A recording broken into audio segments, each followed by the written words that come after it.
Hi eBay sellers, it's Suzanne and it's time for another Supersize Sales Spotlight. As you can see here, this item sold for $500 and we are celebrating Wendy Hodge for this amazing sale. I do have a quick announcement before I get into the video. I wanted to let you know that I have started a brand new podcast on Spotify.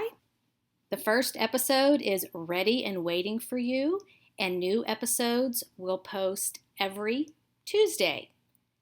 If you are not familiar with Spotify, it is a podcasting app that you can listen to on any device.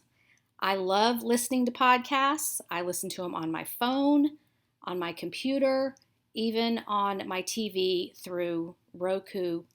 I posted this on my Facebook group yesterday, and some of the members said, "What is Spotify? I've never heard of that." And I thought I was the last one to get on board with Spotify. So there's so many podcasts on there that I love listening to. And I thought, you know what? I could be there too. So it is free. They do have a paid version where you can upgrade so that it's ad-free, but if you are not on Spotify, you should definitely check it out for all the podcasts they offer, not just mine, because there is some great content there. You can find me by searching for my name, Suzanne A. Wells, or you can search by topic and just put in eBay, and I will come up with all of the other eBay podcasters. So something new and fun and different, and just a side note, because I always give you a side note. This is not going to affect anything on YouTube because it's a different platform, and posting videos like the $100 supersize sales and sales updates, you need to see the pictures. You've got to be able to see the item to understand what I'm talking about. So YouTube is not going to go away. We're just making a little change and adding another layer of a way to get great information about selling on eBay. The content will be different than what is on YouTube. It will not just be the audio of my YouTube videos being fed over to Spotify. It will be completely different content. So you don't have to worry about just listening to something recycled that was just posted a few days earlier on YouTube. Okay, back to Wendy's amazing sale. The item is vintage Emilio Pucci perfume and scarf. And there's an interesting backstory here. She said, "My favorite recent sale took over a year to sell, was priced much higher, but sold at best offer." She says, "I bought it at a local thrift vintage shop in Atlanta. I paid $45, I think. I was amazed when I realized it was not colored water, but perfume, as I had never seen a bottle of perfume that large. The bottle measures over 7 inches tall. The scarf was bought separately at Value Village, also called Savers, for 99 cents. I thought it would be a nice addition to the purchase. It was priced as much as $900, but I lowered it to $700 and took a best offer of $500. Vintage perfumes have been very good to me." So let's take a look at her actual listing, and her photos are just beautiful. See how she wrapped the scarf around the bottle so that it shows the repeat pattern, and the logo and the tag on the scarf are strategically placed in the front.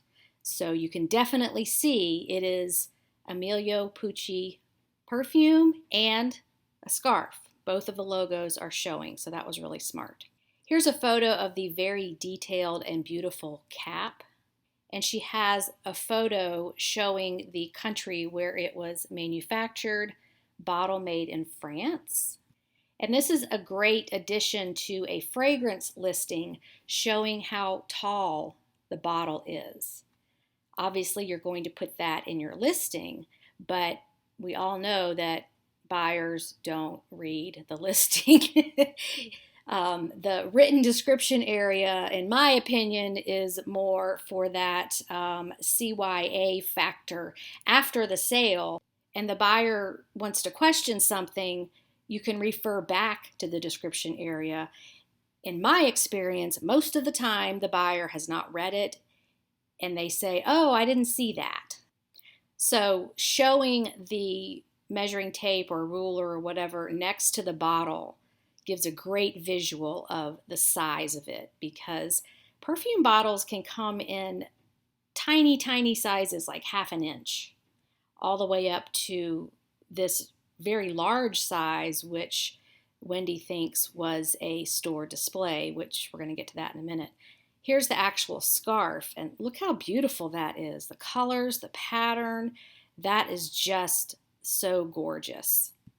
And then a close-up of the label showing again Emilio Pucci on the tag, as well as the cursive signature actually on the scarf in the pattern. So I wanted to read you Wendy's description because she did an outstanding job on this. In the description of her listing, she wrote, "Launched 1965 for the modern and rebellious woman. A spirited green chypre perfume of the Mediterranean sun and summer in Emilio Pucci's distinctive style. Top notes: bergamot, galbanum, spices, on and on, describing what it smells like." And I'm sure she found this on the internet, because how would we ever just know this off the top of our heads? That's part of the research, is describing the scent and the fragrance based on what the manufacturer has said about it. She goes on to say, "This may have been a salesman's sample, advertising prop, or a display bottle on a perfume counter.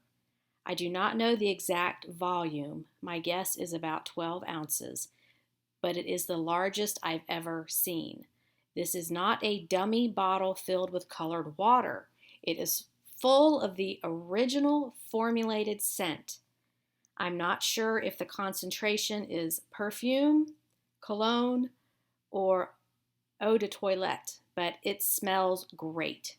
It is 7 inches tall with a top, 1 3/4 inches thick, and 4.5 inches wide.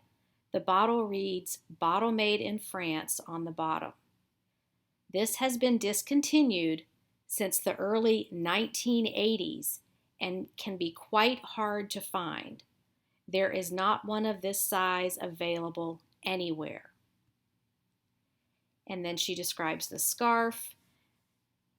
"The scarf is pre-owned in gently used, good condition. There are no snags or holes. It measures about 22 by 22 inches. Please view and decide to purchase carefully. No returns accepted on this item.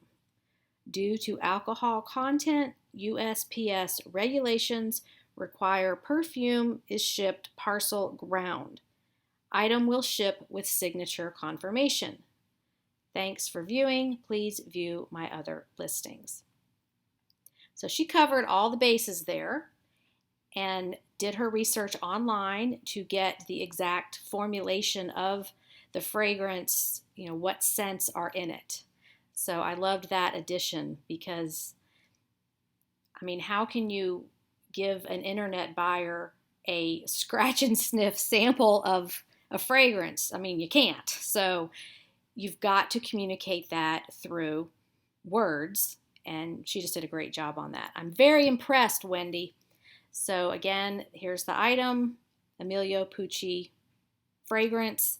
It sold for a whopping $500 and only cost her $45 for the perfume and $1 for the scarf. So talk about a profit margin. That is just amazing, and I wanted to celebrate her sale so that all of you guys out there listening, all of you guys and gals, this is possible. This happens.